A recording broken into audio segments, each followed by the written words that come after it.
povo sai do Egito e o faraó, que representa aqui as forças do mal, vai desesperado. Vamos matar Moisés e vamos matar todo o povo que Moisés está liderando para fora do Egito. Com isso nós vemos bem claro nas leituras que esse Deus da vida, esse Deus criador, esse Deus libertador, o demônio odeia o que ele tem para nós. O demônio odeia o amor que Deus tem para nós, a vida plena que Deus tem para nós. E por isso as leituras falam hoje essa tentativa das trevas de bloquear a luz, essa tentativa do mal de impedir a graça. Como eu disse na leitura do Êxodo, é o faraó que representa aqui as forças do mal. O faraó está com sangue nos olhos, o sangue de Satanás, a maldade do demônio está nos olhos de Satanás. Vou exterminar esse povo. Caiu do cavalo, né? Morreu afogado, suas tropas morreram afogadas. A pedra que está dizendo o Evangelho hoje parece um pequeno detalhe do Evangelho. As mulheres, Maria Madalena e a outra Maria, foram logo cedo ao túmulo, mas já foram preocupadas. Quem que vai rolar a pedra? E o evangelista Marcos faz questão de dizer que ela realmente era uma pedra muito grande. Como que aquelas duas mulheres vão conseguir rolar uma pedra muito grande que está ali bloqueando a graça, bloqueando o lugar onde ele foi colocado? Também aqui essa pedra é a simbologia, a mesma simbologia de Satanás, do faraó, que é a força do mal querendo dizer, não, vai ficar no túmulo, não vai ressuscitar, não vai levantar, não vai ter uma vida para esse povo, não vai ter libertação, não vai ter graça para esse povo. E tanto o faraó como os judeus que colocaram a pedra no túmulo, de uma forma, olhando pela lógica humana, eles tinham tudo para darem certo no que eles tinham se programado. Realmente o exército do faraó era grande. Realmente eles iriam matar todos os judeus junto com Moisés. Humanamente falando, Moisés não teria chance. Não teria chance. Os judeus naquele dia não teriam chance. Morreriam todos mesmo na mão do faraó. Humanamente falando, quando os judeus colocaram a pedra no túmulo para dizer, daqui ele não sai e ninguém vai vê-lo, ninguém vai chegar perto, nós o matamos e acabou.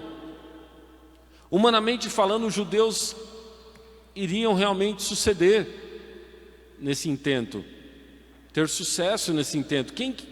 Ainda mais que tinham guardas lá, ninguém ia conseguir entrar mesmo. Humanamente falando, porque Deus ressuscitou o seu Filho. Nós vamos ouvir isso muitas vezes ao longo desses próximos dias, tempo pascal. Ele ressuscitou. Agora não é mais humanamente falando, agora é Deus entrando na jogada e falando, olha, sou eu que mando, toda a autoridade, todo o poder estão nas minhas mãos. Meus irmãos, a celebração de hoje é para nos lembrar quem que manda. Quem que manda? Tem alguém que manda. Tem alguém que tem toda a autoridade sobre tudo. Muitas vezes na nossa pequenez, na nossa fragilidade, quando nem tudo dá certo como a gente gostaria, é claro que nós balançamos um pouco, né, nas nossas dúvidas. Na leitura que nós ouvimos do do Gênesis, foi a leitura de Abraão, onde ele foi testado na sua fé. E claro que enquanto Abraão subia ao Monte Moriá, levando apenas o seu filho e a lenha para o sacrifício, claro que as pernas de Abraão bambearam naquele momento, porque ele falou, puxa vida, como é que vai ser isso? Eu vou ter que sacrificar o meu filho? Então, nos momentos de angústia, de medo, nos momentos que as coisas não estão claras para nós, a princípio nós às vezes bambeamos e falamos: poxa vida, será que tem alguém no controle disso ou estamos perdidos mesmo? Não adianta, a água já entrou no barco e o barco vai afundar mesmo e não tem nada mais. Não, Deus se mostra como quem está no comando. Tem alguém no comando, e esse alguém é nosso Senhor Jesus Cristo. Toda a autoridade me foi dada nos céus e na terra. Nós vamos ouvir isso nos dias que virão. Tem alguém no comando. As forças malignas continuam aí para tentar colocar a pedra no caminho. As forças malignas continuam aí enviando os seus faraós, os seus exércitos, exército do poder financeiro, exército de destruição. Tudo que nós temos acompanhado na história recente humana, agora falando um pouco da nossa história odierna, o exército do poder financeiro, das grandes fundações que injetam bilhões nos seus intentos de controle populacional, de destruição da família, de propagação de ideologias de morte, aborto, ideologia de gênero e tantas outras porcarias. O faraó está aí. Eles se sucedem, porque eles morrem todos. Morrem todos, não vai ficar um.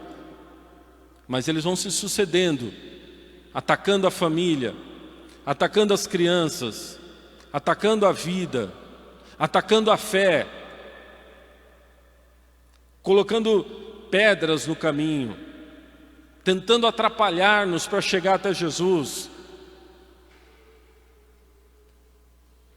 Leis injustas contra a fé, leis injustas contra o culto divino que é sagrado. Eles estão por aí.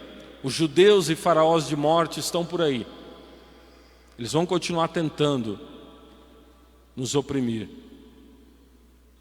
Mas quem tem a última palavra é nosso Senhor Jesus Cristo.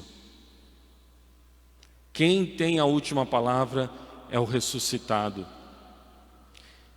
E se Ele nos permite, em alguns momentos, passarmos por angústias e provações, Ele sabe por quê.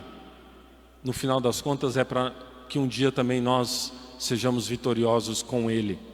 Se não tivéssemos as angústias e provações, não nos converteríamos e correríamos o risco de morrer nos nossos pecados.